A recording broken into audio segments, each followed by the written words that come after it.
एक direct tax code क्या है? डायरेक्ट टैक्स कोड का उद्देश्य सभी के लिए मौजूदा जटिल इनकम टैक्स कानूनों को सरल, सुव्यवस्थित और मानकीकृत करना है। दो डायरेक्ट टैक्स कोड क्यों लागू की जा रही है? डायरेक्ट टैक्स कोड को सरल बनाने के पीछे सबसे बड़ी प्रेरणा भारत में टैक्स में योगदान देने वाले लोगों की संख्या बढ़ाना है।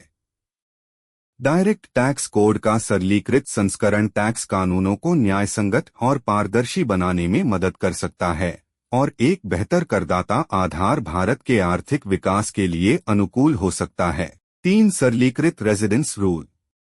इनकम टैक्स अधिनियम में residence but not ordinary and non residence के लिए अलग अलग टैक्स नियम हैं, जो करदाताओं के बीच अर्जित इनकम की टैक्स योग्यता के बारे में भ्रम पैदा करता है। सभी प्रकार के निवासियों के लिए एक सरलीकृत टैक्स संरचना हो सकता है ताकि लोग समझ सकें और तदनुसार टैक्स का भुगतान कर सकें। 4 फाइनेंशियल ईयर बनाम असेसमेंट ईयर। आमतौर पर टैक्स क्षेत्र से बाहर के लोग फाइनेंशियल ईयर और असेसमेंट ईयर के बीच भ्रमित रहते हैं। नए कोड में सिर्फ एक के बारे में बात हो सकता है ताकि लोगों को बेहतर समझ हो और उनके लिए सही या गलत फाइनेंशियल ईयर या असेसमेंट ईयर की चिंता किए बिना आईटीआर दाखिल करना आसान हो। 5 एकीकृत टैक्स स्ट्रक्चर।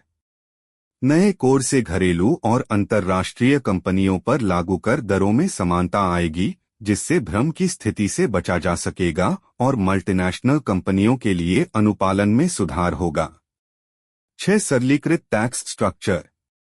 अभी तक इनकम टैक्स एक्ट में कई धाराएं हैं, जिसके बाद कई सबसेक्शंस, क्लॉजेस और स्केड्यूल्स हैं।